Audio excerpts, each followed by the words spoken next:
An overlooked email led to what investigators say is a deadly consequence. As Austin police look into how investigators missed a crucial lead that linked convicted killer Raul Mesa to a 2019 murder.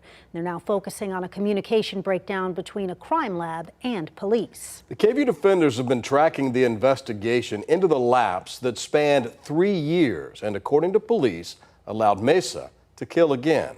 Here's KVUE senior reporter Tony Plahetsky. Brian and Quita, the misstep in this case is one that law enforcement officials and victims advocates here in Texas say has happened before. But a new law passed this legislative session will put new measures in place to strengthen communication between crime labs and police to prevent a similar breakdown. For the past 6 years, Tracy Matheson has turned the pain of the 2017 murder of her daughter, Molly Jane Matheson, into advocacy. The 22-year-old student at Tarrant Community College in Fort Worth was found dead in her apartment after she failed to show up for her part-time job. That day is forever etched. The killer, Reginald Kimbrough, struck again just 4 days later, murdering 36-year-old Megan Gettram. The cases drew attention because of questions about whether police could have prevented each woman's death. It is my understanding it went to an inbox that didn't belong to anyone. 41 days earlier, police in the DFW suburb of Allen got an electronic notification that Kimbrough was positively linked by DNA to a sexual assault case, but police did not arrest him. It was not being monitored.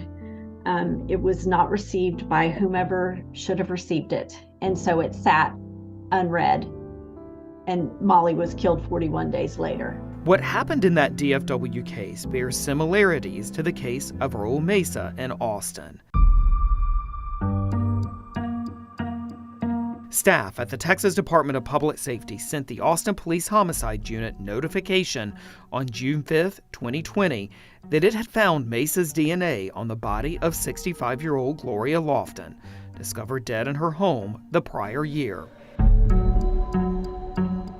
The KVUE Defenders have learned that Austin police now believe a lead investigator possibly missed an email notification of the DNA hit linking evidence found at the crime scene and Mesa's profile in the National CODIS offender database. Police say Mesa then went on to kill again. He's now charged with the May murder of 80-year-old Jesse Fraga, a friend with whom he was living in Pflugerville. Sonia Houston is Lofton's daughter. A lot of people drop the ball, but when is it going to stop? When is it going to end? It's just not making sense to me.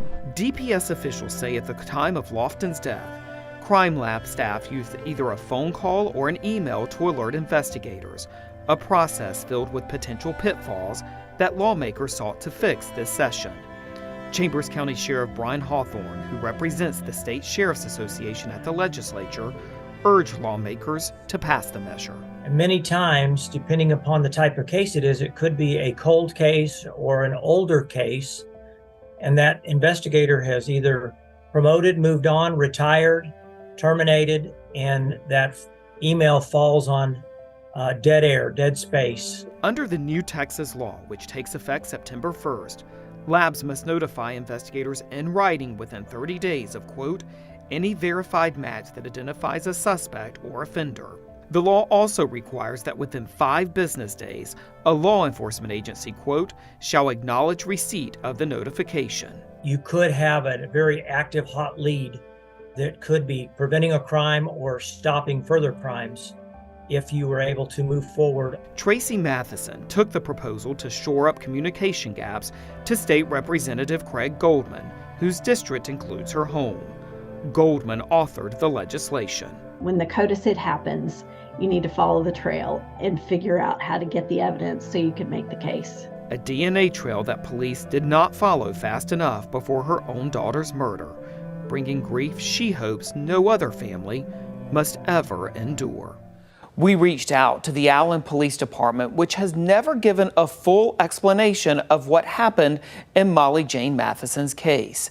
In a statement, the department acknowledged delays, quote, due to case reassignment over the intervening years, along with the volume of active cases at that time. The Allen Police Department has since made several improvements to case management.